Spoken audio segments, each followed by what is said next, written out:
Hi, and welcome to Wild Women Wednesday. I'm Laura, And I'm Farah. and today we are joined by Farah's wonderful friend Bianca. We're so happy that you could join us today. Thank you. I'm happy to be here. So, Bianca, can you tell us a little bit about yourself? Well, Farah and I met last fall, I believe, Mm-hmm. Mm-hmm. and we met through a mutual friend. I was at Buckley's in Belltown, and she's like, "Oh, my friend Farah's gonna come by. She's like really cool. You'll love her." We ended up having the best time that night, and the Mm-hmm. other people that we were with, they were like on a little date. Yeah. And so they were going their separate way, and Farah and I were just laughing and having the best time. So I was like, "Oh, do you want to come over to my apartment?" Like, kind of like a weird, like, we're adults and we're just meeting. So I was like, "Would you want to come over and have a glass of wine?" And so she came over, and we ended up talking for hours. We were like, I think I think we should be friends. We should definitely be friends. And so Perfect. we found out we have other people in common. Mm-hmm. I'm born and raised here in Seattle, North Seattle shoreline area, and Yeah. we have friends who went to college together, and yeah, so Yeah, a lot of common threads throughout both of our lives, which was kind of a surprise. And I feel like each time we find a new one, we're like, oh, and there's another person that we both know. totally. I Great. live here in Seattle. I'm a mortgage loan officer. Another kind of common thread I have Mm-hmm. with Farah. I work from home here in Queen Anne, so with my Nice. with my cat, Yes. who you will hear intermittently throughout the segment because she does not like to be ignored, and she's also just as chatty as I am. So just there. I know she's just popping her little head up. And there we go. Hello, little lady. Okay, so thank you again for coming and being willing to like go into this conversation with us. Of course, This will thanks for be having me. I'm very excited. it will this should be fun, and we don't tend to skim the surface on Wild Women Wednesdays. We always like to dive in and really just like tackle things and get to know people on a more authentic level. So we're going to go ahead and start with kind of a turning point in your life and how that shifted and changed who you are and how you've become who you are today. Okay. Um, yes, I have quite a few turning points in my life. Really, just two big ones within the last, I would say, 5 to 7 years that has gotten me to where I am and made me who I am, I would say. Um, I was in a long term relationship, almost 10 years, with somebody from high school. We grew up together. We had lots of friends together. We did long distance and then lived together. We were engaged. And through that time, I found myself in my early 20s getting married to somebody, and I didn't really feel like I was allowed to grow from the person that I was when I was a Mm. teenager, who I was in high school, which wasn't necessarily the best of a little wild gal. So I really wanted to evolve, and I felt like I was kind of being kept in a box.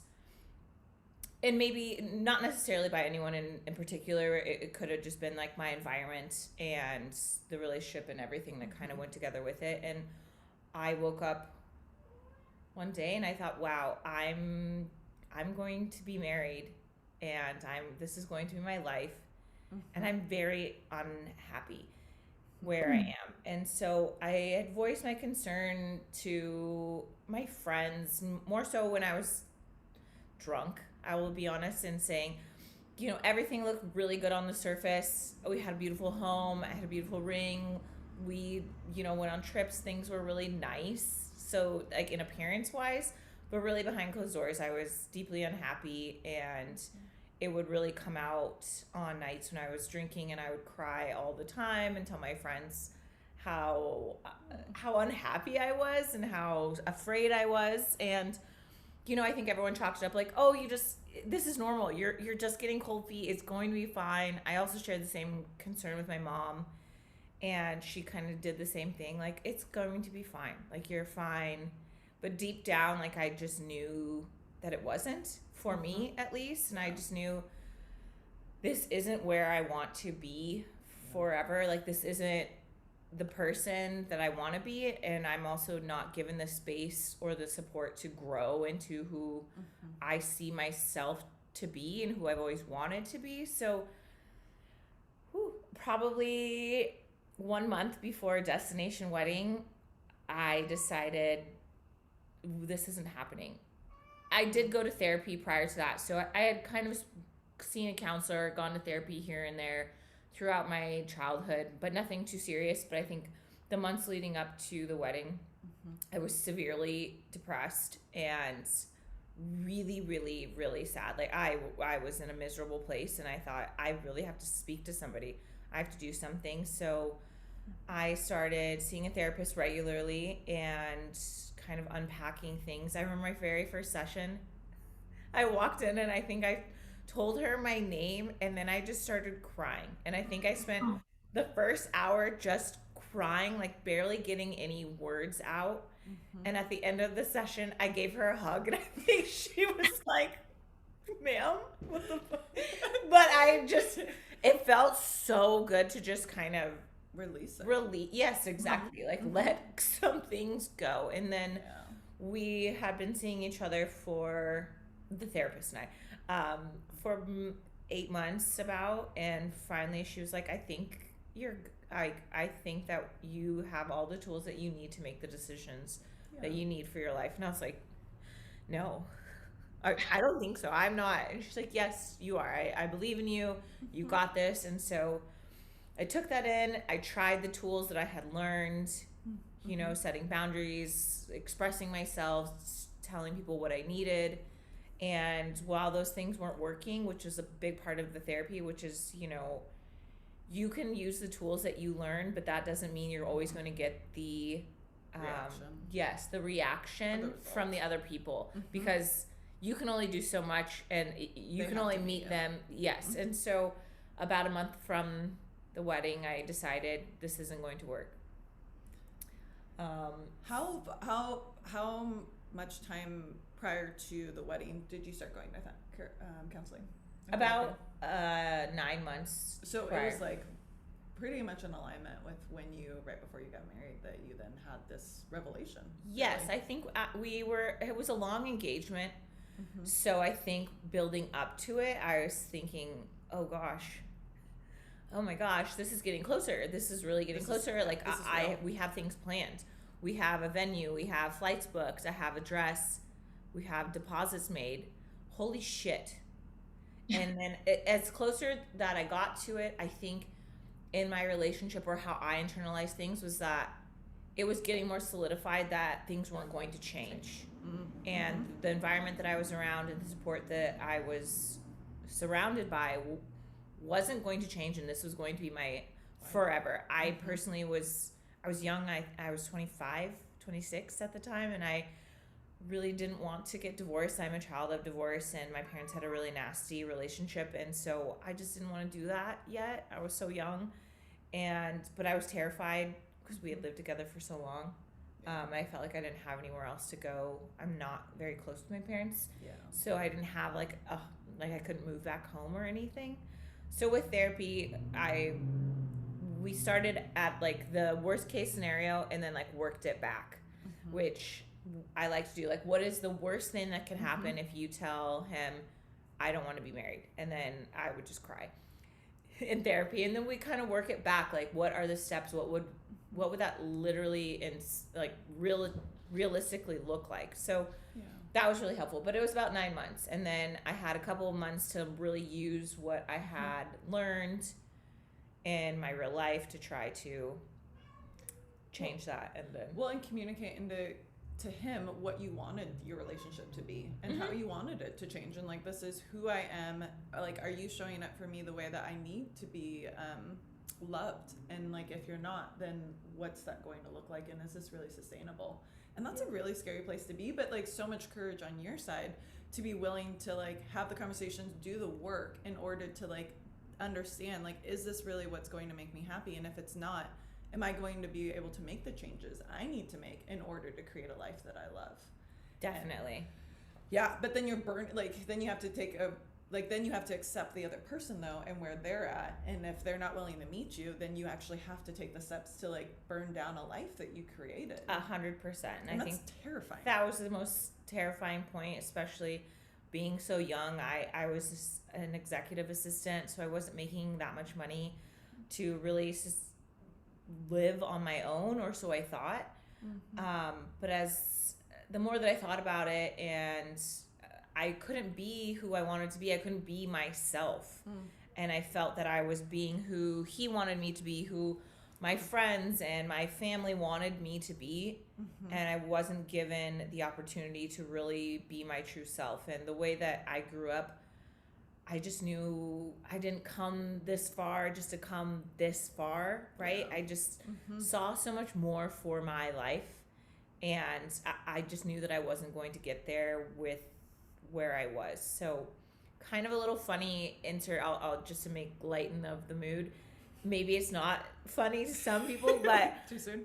I had been thinking about it, and I was so upset. And I remember my girlfriend and I went to see Magic Mike 2, like right after work. It was like a beautiful summer day, and we went to see the movie. And we get out of the movie. It's at Thornton Place at Northgate, and we were at Jewel Box Cafe getting like bubble tea. I remember it vividly, and I was crying. And I called my sister, and I said, I can't do this.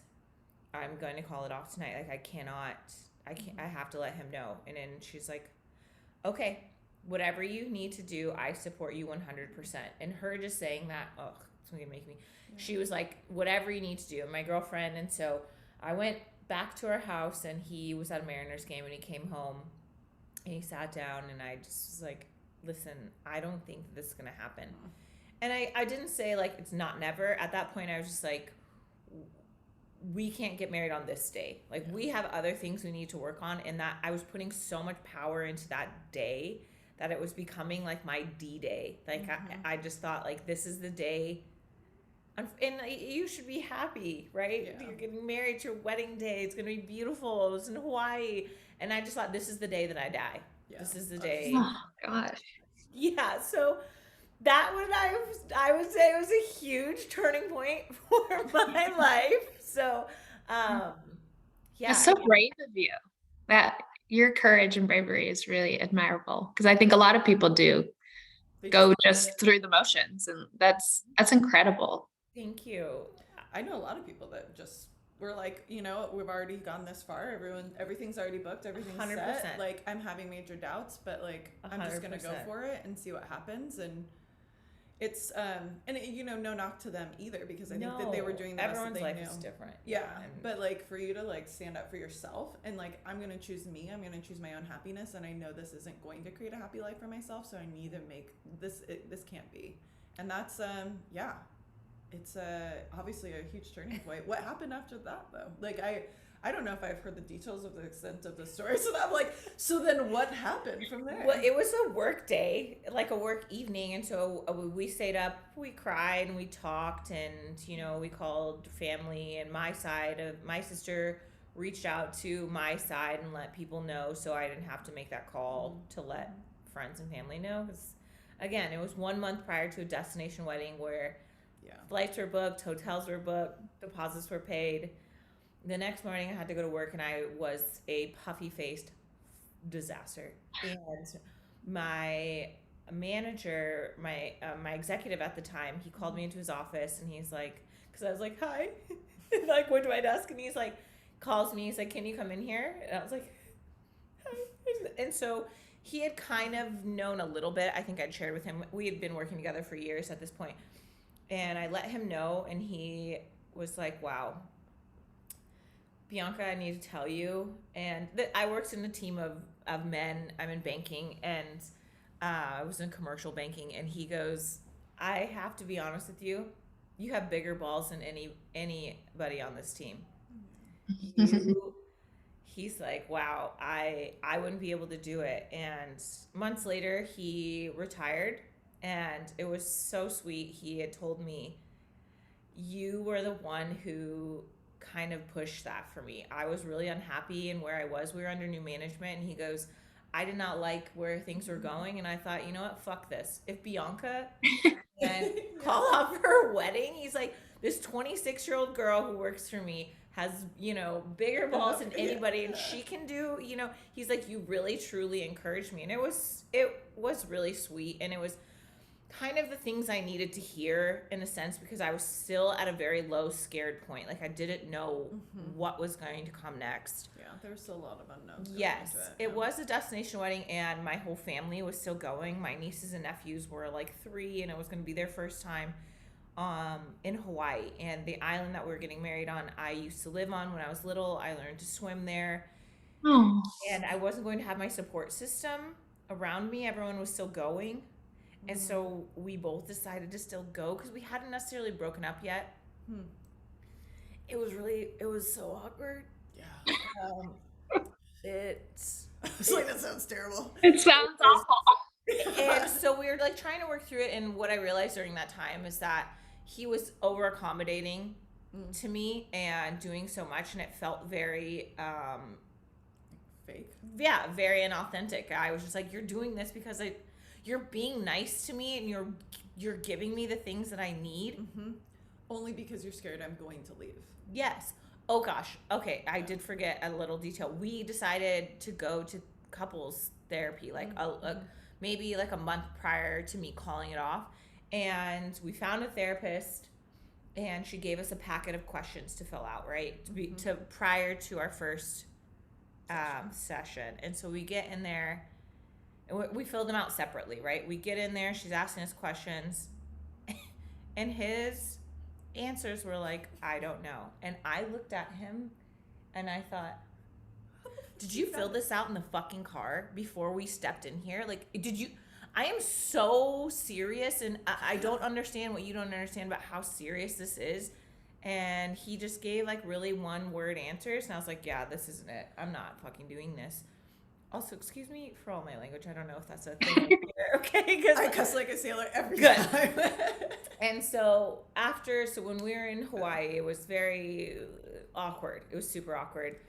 And when we got back, I was like, I need to go stay with my sister. My sister's like, you can come and stay with us. So I packed up some stuff and stayed with my sister for a couple of months. And during that time, we tried to, keep in touch. He was, again, overly accommodating and super sweet. He also was like meeting with my mom behind my back and begging her to see me and make me come home, and it would be different. But then I had friends who was seeing him out in Ballard making out with girls in the bar, and so I was like, you know what, this is just, we're done. So it was still really hard because then also during that time we had grown up together. Our friends were friends, our friends were dating, our friends' siblings were, like, it was a very entwined, almost 10-year relationship. So I really realized who my friends were and who weren't my friends. So that was super hard for me as well, to not have the support of people who I thought were my close friends. Some people I knew since I was 10, 12. Kind of, nobody was ever asked or forced to take a side. It just kind of was very apparent to me. So it was really difficult. Because that's a grieving process all on its own. It's Yes. like outside of the relationship, then it's your entire community and your support system and the people that you thought mattered the most. Definitely. And it was, the life that basically the only life I'd known since I was about 16. And it was really hard. During that time also, my manager retired. And so I was kind of looking for a new position in the bank. My current manager approached me, who I'd never really spoken with. We were on the same floor, and he was like, hey, I heard you're thinking about transferring. Like, would you be willing to, like, meet with me? And so he's like, I have an opening on my team. I would love to have you. And I was like, I don't know anything about mortgage. And he's like, everybody on the floor speaks so highly of you and says that you're just, really great to work with. And so I would love, like, I'll teach you everything you need to know. And again, I came from a relationship in an environment where I was always told, like, I was too much and I was crazy. I was a bitch. I was too loud. I was this. So it was really nice to hear in my professional environment that people enjoyed working with me. They respected me, and that somebody would reach out to me to want me to be on their team. And so I did, and with that came a better salary, which my old manager helped me negotiate, because he was like, they're coming to you. You help set this tone. So I was able to be better placed. I was in a better footing financially, so I could be on my own. So January 1st, 2016, I got the keys to my first apartment in Lower Queen Anne. It was a shitty old building, but God, I felt like the boss. It had hardwood floors, and I was like, "Well, it's your bitch. own." You're like, "Check me out. I got my own space." Yep, I've read it. It's on my. I'm the only person on the title, or at least. Yes. And I didn't have like anything, so except for like my clothes and my books, really. My sister had given me an old couch, and I didn't have a TV yet, so she had got me gift cards for Christmas. But before I did any of that, I knew I wanted a cat. So I let my ex keep our cat, because we lived in a house where he could go outside, and that cat was like my life. So I really wanted to get a new cat, so I got my cat, who's over here sleeping, like before I had any furniture, before I had a fucking bed. I was literally sleeping on the couch with no TV, and I was like, I gotta get a cat. I need a companion. I need a furry companion. Yes, definitely. So, and then after that, it was difficult trying to kind of get back out there, reconnecting with previous friends who weren't necessarily in our friend circle, but people that I'd grown up with and known that just didn't really associate with me, that weren't in our friend group, right? Who I'd known and I'd been friends with. So reconnecting with other people and kind of finding like my new groove, which was a good learning experience in itself. So a long question and answer, but this was all like a huge turning point for me, and a big pivotal moment in my life that taught me a lot about myself and the people that I surround myself with. And yes, being in my own apartment, this is another like little snippet that's very important, is I had gone down to the laundry room like my first week, and this woman, it was a girl, I don't know why I called her a woman. She was a young girl. Yeah. Also, wait, my nose is running a little bit. Can we pause for 1 second while I get a tissue? Okay, so this is, again, my first week in the apartment. I'm down in the laundry room, and I see this girl, and she's like, hi, are you new in the building? I was like, yeah, I live in 101. And she's like, oh, I think I live like above you. She's like, are you the one that was playing Tina Turner on repeat? And I was like, oh, yeah, I'm totally forgetting that I now live in an apartment, and when I blast What's Love Got to Do with It, literally like all day. Setting up your place. Oh, yeah. And I'm just like cleaning my apartment and setting shit up, and I'm like, what's love got to do? Yeah. Yes. And so I was like, yeah, that's me. Hi. Nice to meet you. Yeah. Bianca. So I do love that story of that apartment. There's other very sketchy ones that happen in that apartment for a different podcast or a different day. But yeah, so all of that was really great. And getting back out there, I'd never dated as an adult, right? I'd been in the same relationship. The only sexual encounters I'd had prior to my fiance were like the very uncomfortable, awkward ones in high school. I was like, oh, okay. I had sex in high school. We're like, sex in high school does not equate to be in a house. So well, like, people are always like, I had my first kiss at this age. And I was like, okay.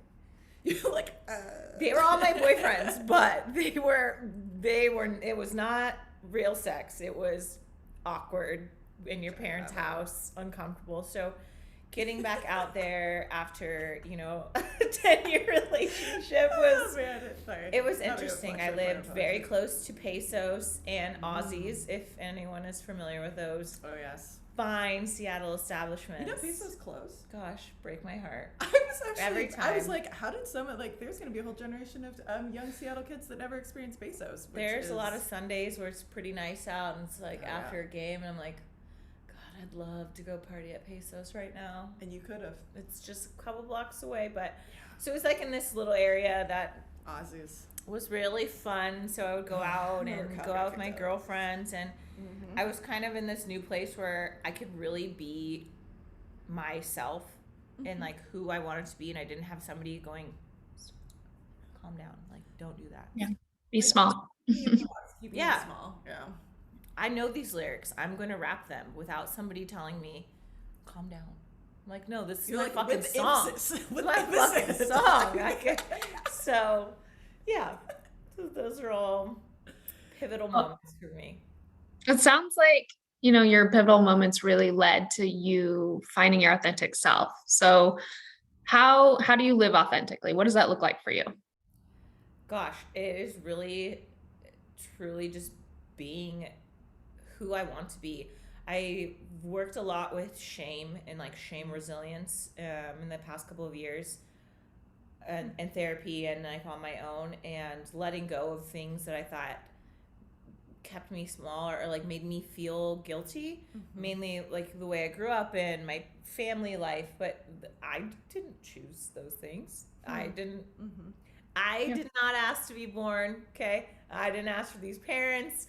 I didn't ask to be here. So I should not feel bad about the things that I have experienced. They've made me who I am. And with that, I just keep it real, I guess. As cliche as that sounds, I just say how I feel, whether or not that might be abrasive at times, or I don't want to say like hurt people's feelings. Sometimes I'm always just going to be honest with you. And if I don't like to hang around people who I can't be honest with, who I can't tell real stories to, who I can't share my real feelings with. If I have to feel like I'm going to be guarded or need to, or filter yourself. Yes, unless it's a professional setting, let's be honest. Like professional, know your audience, Bianca, is totally different. I do not. Some details might be necessary. Exactly. But if I'm in my personal life and I go places or meet new people, I don't immediately come in at 100, but I will read the room, and if I'm not going to continue to hang around somebody who I can't be myself with. So being authentic to me is just saying how I feel, listening to myself and listening to my body, and kind of doing the things that I want to do without hurting anybody, of course, or offending people, right? It's just, that's just being true to who you are. Yeah, just. And I think that that collects the people that are meant to be around you. Because like you are the fullest expression of yourself. So you're like, I don't need to censor myself because you don't like it. Just don't be around me if you don't like it. Exactly. And I choose to do the same. Like I meet people where they are and kind of move around them from that. It's like I would expect we're adults at this point for the people to do the same. Yeah. There's never an occurrence, unless it's like a wedding or a work event, where somebody's forced to be around me. Yeah, so, truly. And same with me. If I go somewhere and I'm not really feeling it, I'm going to say, I'm going to go home. And maybe that's another way that I'm authentic to myself, is I used to be a big yes girl in a different way. Like if I used to really pack my schedule with things. Even after that long relationship, because I was trying to like get back out there and like make friends and like make people happy, and I didn't want to disappoint people and lose more friends, right? There's a point after that relationship where I was like, I can't afford essentially to lose anybody in my life. Like I was so sad and hurt by the relationships that I had lost, that I thought, gosh, I don't want to make anybody else upset or make people unhappy, because then they'll leave me. And I have my own abandonment issues from my parents. And so I think that thing that crept back into my life after a couple of years, where I was really doing everything else for everyone, because I was afraid that they would want to be around me, and like that I would be alone, and that was really, really sad to me. And then after some time and another long bout of therapy, I discovered, if I'm empty, I cannot be giving to others. Like if I'm feeling depleted, or if I'm not happy or being my authentic self, people are going to feel that, especially when I have a couple of drinks. I I don't hold things back as it is. I don't have a big filter. I am pretty honest and blunt. But especially after some drinks, I will just start crying or I will just get mad if I'm holding things in. So it was happening where I was like, I would get drunk and then I would just start crying, or I would like freak out, like being upset because I wasn't feeling heard. And people would be like, Bianca, I didn't know you felt like this. And I was like, I was afraid to tell you because I thought that if I did, then you wouldn't be my friend anymore. And people were like, oh my God, honey, like, I think that you need, you gotta calm down. And I was like, all right, well, we gotta go back to therapy. So, well, and I think that happens for a lot of people though, because it lowers inhibitions, and then you just like say what you really are feeling, you know, and what you're thinking. But I think saying no to people and having those boundaries is a form of self-care. 100%. And now I'm just like, no, thank you for the invite, but I can't. And nobody's ever like, I can't believe she didn't want to come. I can't like nobody thinks that ever. And I also used to excuse myself. Like I would tell everybody every detail about like why I can't, and you know, just to make sure that they understood. Like, please don't be mad. I just can't. Yeah. And now it's like, I'm hella tired, bro. I can't. I just send a picture. I'm like, nope. I'm gonna watch Gilmore Girls. I got Dawson's Creek to watch again. I can't. And the people who are my true friends, they understand. Well, right? They respect you. Yeah. And that's, I guess, another way, like, how I'm authentic and how I live an authentic life is, like, I'm honest with the people around me and I'm honest with myself. Like, I can't. I'm tired. I don't want to. I don't like that food. That doesn't sound good to me. I know that over like commitment, resentment too well myself, of like, you know, you're just like not your best self too when you're over committed and keep saying yes to everyone else instead of like to what replenishes your own cup, right? Totally. And trusting yourself to be able to make that decision, to be like, do I feel like doing this? Do I want to do this? Am I going to show up authentically and true and like excited to be there if I'm not in that like good headspace? And if that's not the case, then like, why am I doing it? And like really evaluating why you're saying yes and no to anything from more of like an intuitive place instead of like what necessarily the reaction is or fear of what the reaction could be. Exactly. The fear of what the reaction is if I was to say no. Or I unfortunately have this thing about me. I think it's like a trauma response where I am really good, even if I don't want to be in a place. Like I will be fighting with my spouse in the car. We could be going hard and scene, and then we will go into like a situation or a party, and everyone will be like, "Oh my God, she's so fun. She's like so nice." And then the second we leave, I'm like, "Don't fucking speak to me. I'm still mad at you." And I will do like the pivot around the room with whoever like I'm mad at, and then which is not healthy. And so I decide not to be in relationships where that happens anymore. So I was definitely used to do the same thing. We would literally can you hear us okay? Like we would be out and about, and we would like end up getting in a fight, and I would like just look at him and I'd be like, we will speak about this later.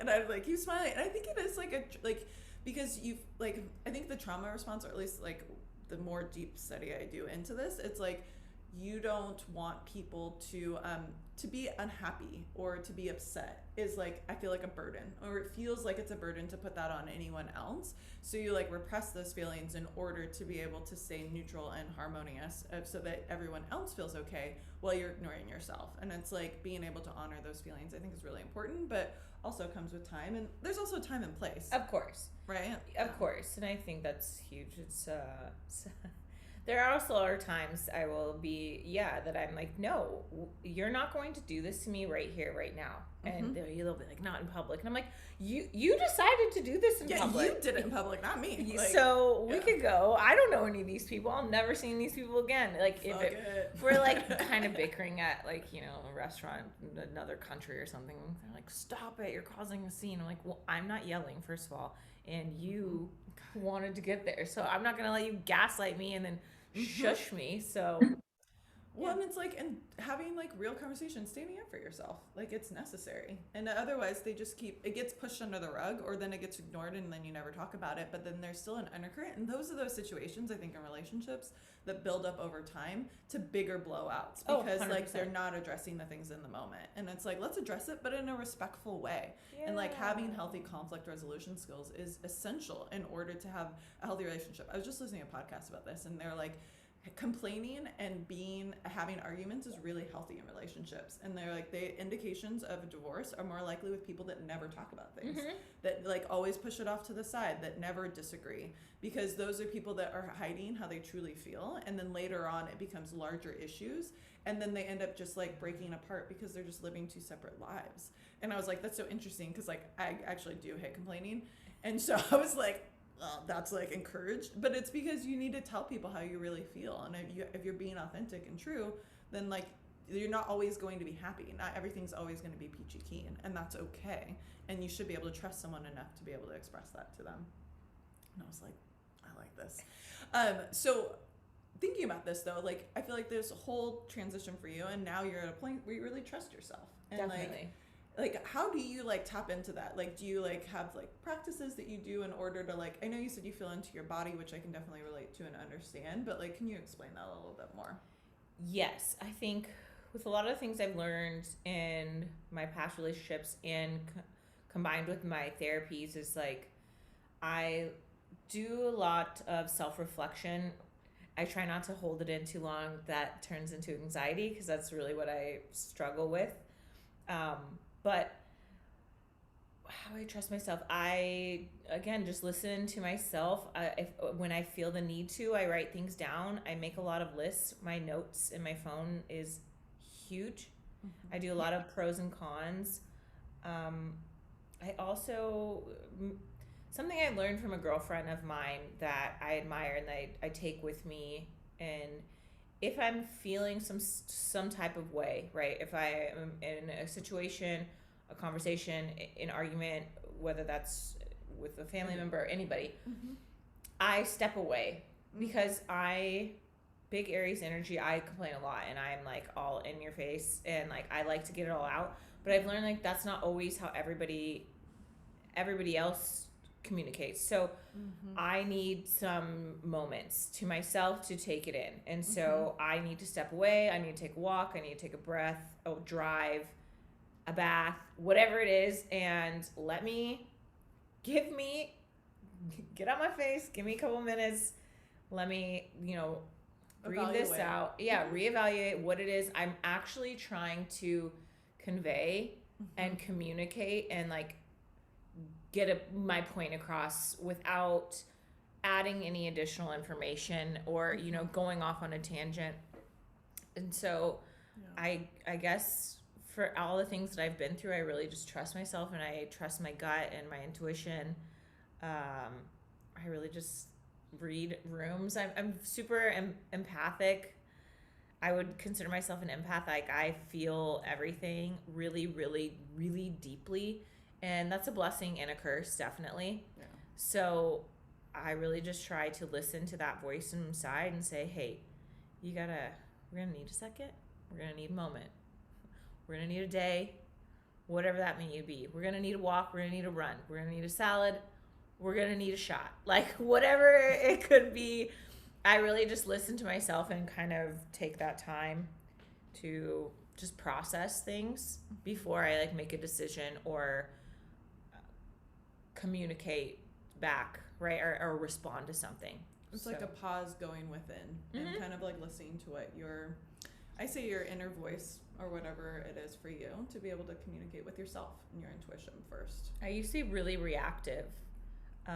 And I've learned that it was about the people that I surrounded myself with, right? Not giving me the space or allowing me the support to really take a step back. Like, pushing my buttons and me telling them, please stop. Like, I don't want you to do that or whatever that is. Like, I don't like that. And them just being like, yeah, I don't care. Like being disrespectful. Yes. And I think that takes time and it's a big learning experience, like a big learning curve in its own, is to realize okay, I'm being reactive because of the people that I'm trying to interact with. It's not just me being reactive, it's also the person who I'm communicating with or the situation that I'm in that is making me uncomfortable and I don't feel comfortable, and I'm trying to tell you or show you that I don't, and if you're not listening to me, then I'm going to be reactive. So what I do now is I really just remove myself. Whether or not somebody's going to let me, or I mean, no one's going to restrain me. So I will get up and walk away for a moment, and I will say, hey, I'm really sorry, I'm going to need a minute, or text somebody, I need some time before I respond to you. And I think that's how I trust myself. And in the last couple 2 years, I would say that hasn't steered me wrong. So I'm going to continue with that. It feels good to do that. Well, and I think it gets stronger and stronger over time too. Like you start to recognize it, it starts leading in your right direction. You know, the people that you're supposed to be around, you're then spending more time with. The people you don't feel comfortable with or do push your boundaries or don't respect them, then you're like removing yourself, and then you have more energy to allocate for the people that matter. Totally. And then you're just in alignment with, I think, what you're truly meant to be in this world and how you're supposed to show up. And that's like a feat all on its own. But a lot of people, like, I think there's so many stages that led you up until that point. And I think you've like definitely highlighted a few of those in the conversation, to be like, you trusted yourself every step of the way, you know, to be able to break things off. Like you trusted yourself, like, this is what's right for me, and I'm going to do this because I know that this is what I need to do. Yes. And I think one thing I don't know where I heard it, but I really live by this, is that I didn't come this far to come this far. Like there's more for me.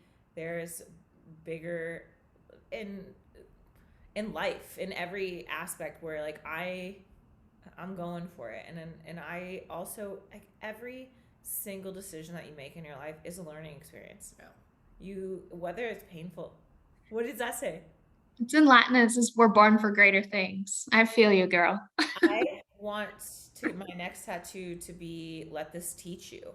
Nice. But every single thing that you do is, whether it's bad or it's good, it's a learning experience, and you are here on this earth for this short period of time to learn and to say, you know, to live the life that you want to live, because you really only get one. You only get one shot, okay? Shout out to them. Like, do not miss your chance to love this opportunity. It comes once in a lifetime. I was gonna try to start beatboxing, but I refrained. I got you. Yes. But it's so true. And I think so many people just live, they live in this box of what they feel like they're supposed to do, or what they were taught to do, or what everyone's encouraging them to do.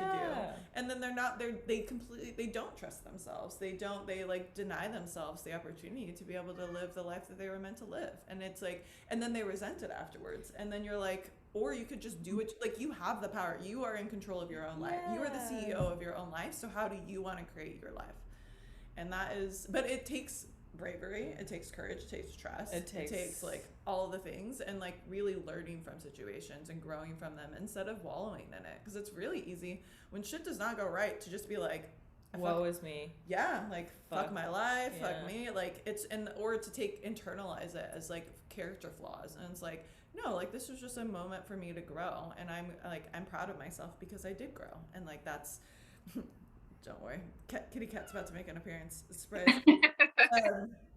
But it's difficult, and I think that there's moments.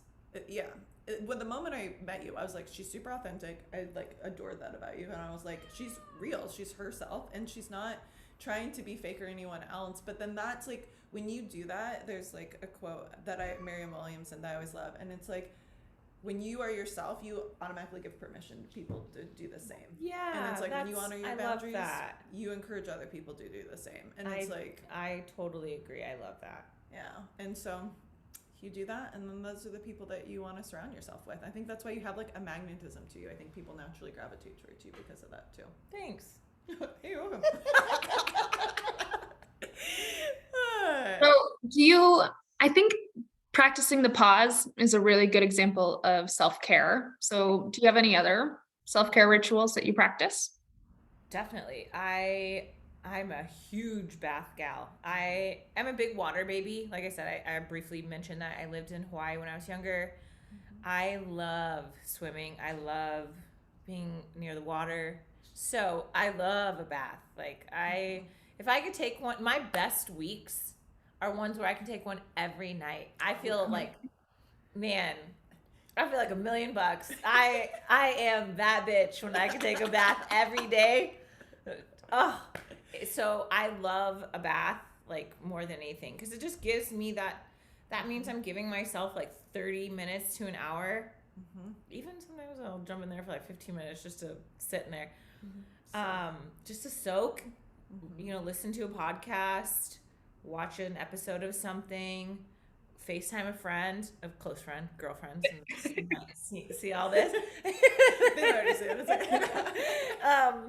Just have some time. I love baths, so I would say my biggest self-care is bath. Like I said, I also listen to myself. So if I'm in a mood and I feel like journaling, I will. I am really bad about journaling every day, and I try not to beat myself up about it.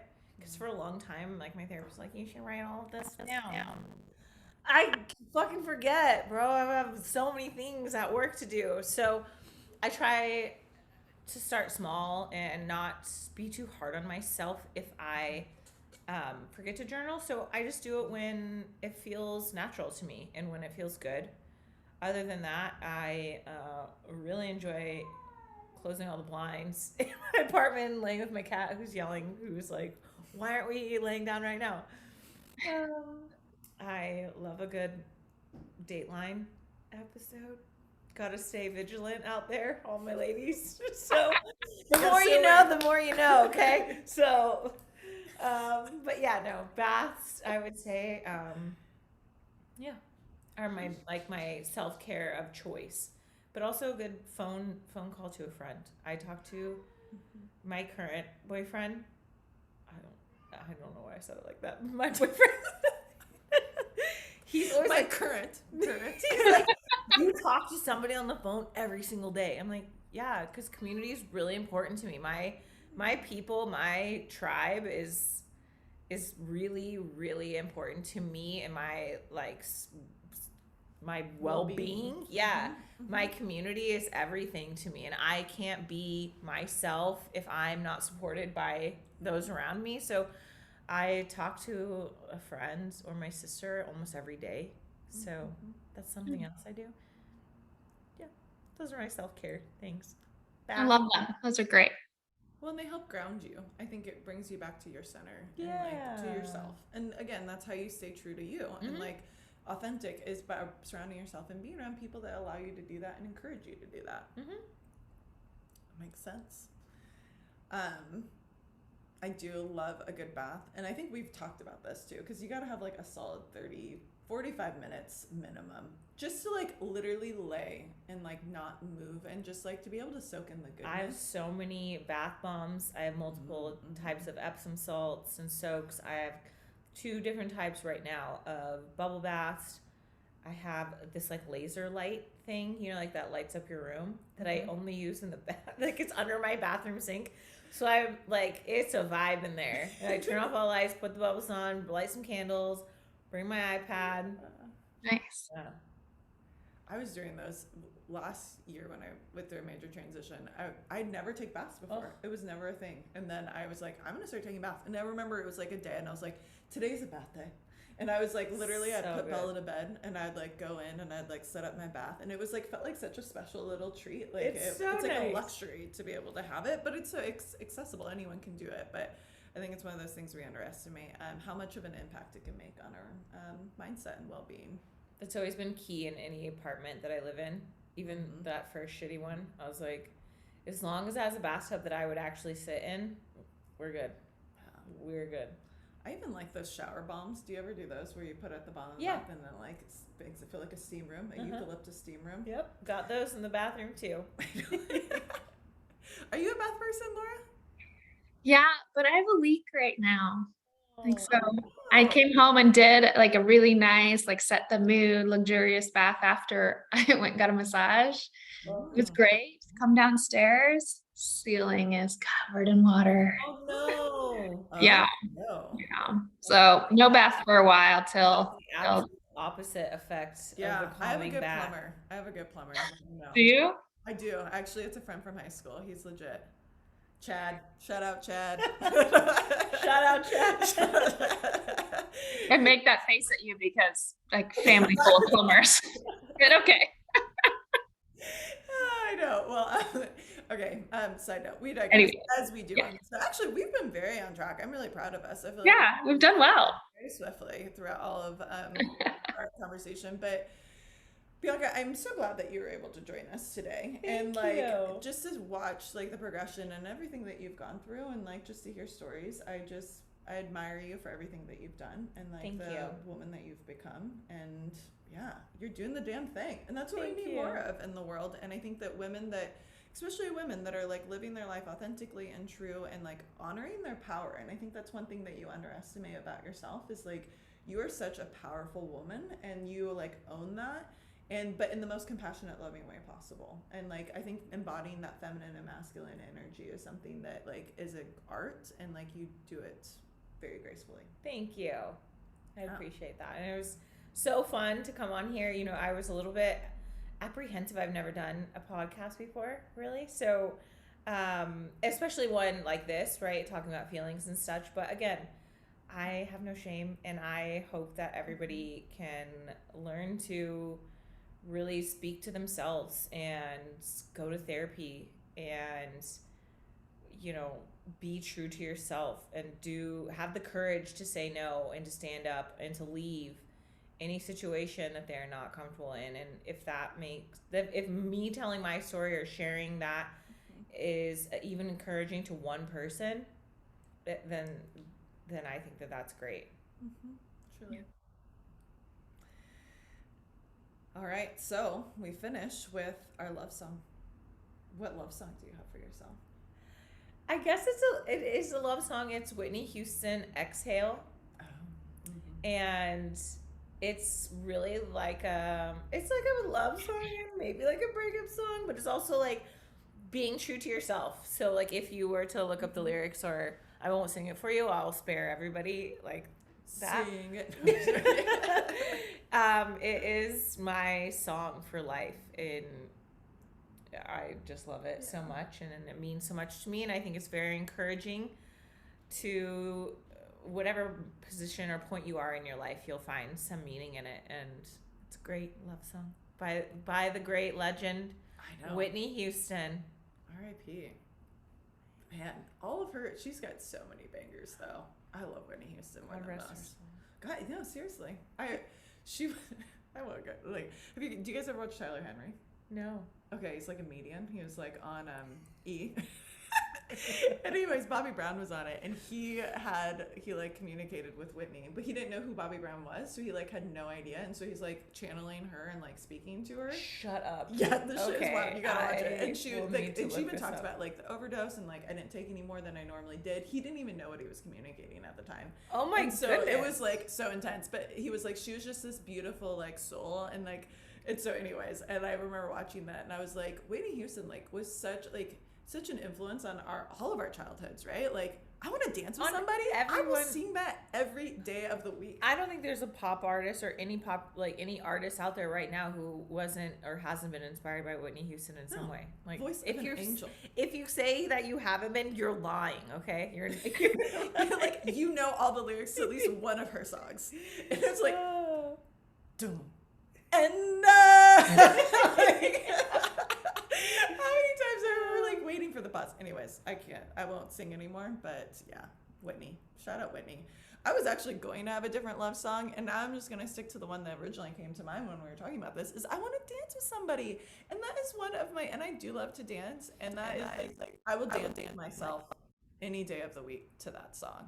I love her. Let's also just throw in Tina Turner. What's love got to do with it? Okay, What's love got to do with it? What's love? Is that it? Is the love song kind of? I'm adding that to my playlist today. Actually, I do a playlist for every year. Well, thank you both so much for having me. Yes, you're so welcome.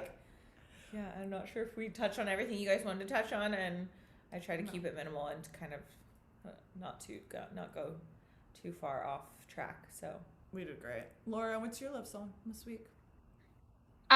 This week it's a song by Layup called Every Mile. So the lyrics are just hitting the heart this week. I think that's a lyric in the damn song anyway, but it's like every mile on my map leads to you. It leads to you. Every mile on my path leads to you. And really just 1,000 miles from happiness, 1,000 miles from you. So I'm talking about just that journey back to, if I'm going to dedicate it to myself, dedicate, taking all those miles to get back to yourself. So I love that. Yeah. Well, and I think that that's the journey that we're all really on. And I was thinking about this in my yoga class I taught earlier this week, and it's like yoga was really designed at, like, one of my teachers used to say, it's just a way to sculpt us. So it's like having this large block of like molding and like peeling the layers back until we like slowly allow our true selves to be seen, and then that image is like, and that like structure is what's created. And I think that it's like an ever-going process, and we're constantly evolving, and there's different pieces that are getting scraped off and like getting shaped at different points in times in our lives. And then we're able to like find that moment where the masterpiece of who we are is seen by the world. And that is, but it's an art, and it takes time, and it takes like a lot of self-study and discovery. And I think that that's what comes together, and that's what we're all here doing together. And that's why we created Wild Women Wednesdays, because we wanted to be able to have a space for all of us to talk about these moments and talk about the low points and the high points, and like, how did we get to where we are today? Because everyone has their own unique story, and the more that we share it, the more community that we build, and the more connection we feel, because it's true and it's authentic, and that's what we all need a little more of in our lives. So thank you all for joining us and listening to this episode of Wild Women Wednesdays. We will be back next week talking about another topic. Oh, serendipity. Like, signs from the universe. I know. Signs from the universe. And how do we connect with that? And like, how do we use those interactions to be able to help direct us and guide us in all that we do, and get those little omens from a higher power and whatever you believe in. So thank you, and we'll see you next week. Thank you. Bye. Bye, guys.